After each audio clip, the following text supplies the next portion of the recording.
বানবাসীদের পাশে দাঁড়াতে দেশবাসীর প্রতি রাষ্ট্রপতির আহ্বান।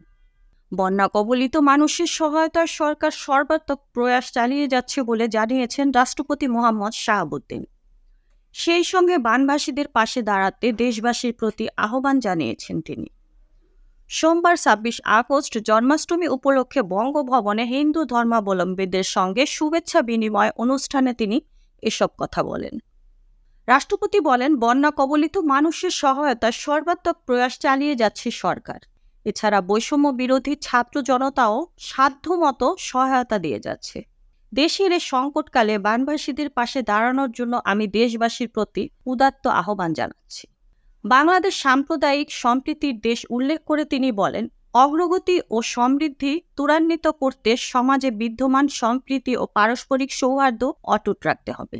সংবিধান সব নাগরিকের সমান অধিকারের নিশ্চয়তা দিয়েছে। রাষ্ট্রপতি আরও বলেন, দেশকে এগিয়ে নিতে হলে ধর্ম বর্ণ নির্বিশেষে ভেদাভেদ ভুলে একসঙ্গে কাজ করতে হবে। পারস্পরিক সহমর্মিতা, সম্প্রীতি ও মানবিক মূল্যবোধের বন্ধনে নতুন প্রজন্মের জন্য একটি প্রগতিশীল ও শান্তিপূর্ণ সামাজিক ব্যবস্থা গড়ে তোলাই হোক এবারের জন্মাষ্টমীর অঙ্গীকার। মুক্তা পারভেজ, ডেস্ক রিপোর্ট, বিই নিউজ, ঢাকা।